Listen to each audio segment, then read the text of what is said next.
श्री सिंहाजी। भक्त श्री सिंहाजी बड़े ही नामनिष्ठ संत थे और सदा नाम संकीर्तन करते रहते थे। आपका संकीर्तन इतना रसमय होता था कि स्वयं भगवत भी विभिन्न वेश बनाकर उसमें आनंद लेने पहुंच जाया करते थे। आप स्वयं तो कीर्तन करते ही थे, गांव के बालकों को भी बुलाकर कीर्तन कराते थे। बालकों को कीर्तन के अंत में आप प्रसाद दिया करते थे, अतः वे भी खुशी खुशी पर्याप्त संख्या में आ जाया करते थे। एक बार ऐसा संयोग बना कि 3 दिन तक आपके पास बांटने के लिए प्रसाद ही न रहा।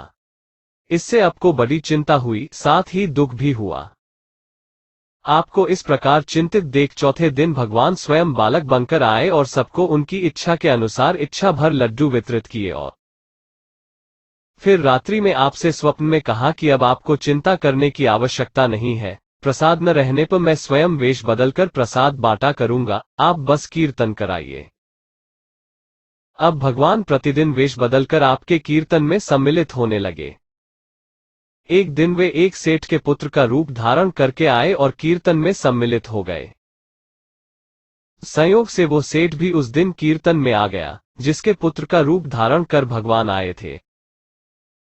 सेठ ने अपने पुत्र के रूप में भगवान को देखा तो चकित रह गए, क्योंकि वे तो अपने पुत्र को घर पर छोड़कर आए थे।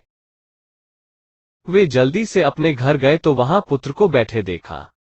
सेठ जी ने सोचा मेरी आंखों को धोखा हुआ होगा और वे फिर से कीर्तन में आ गए।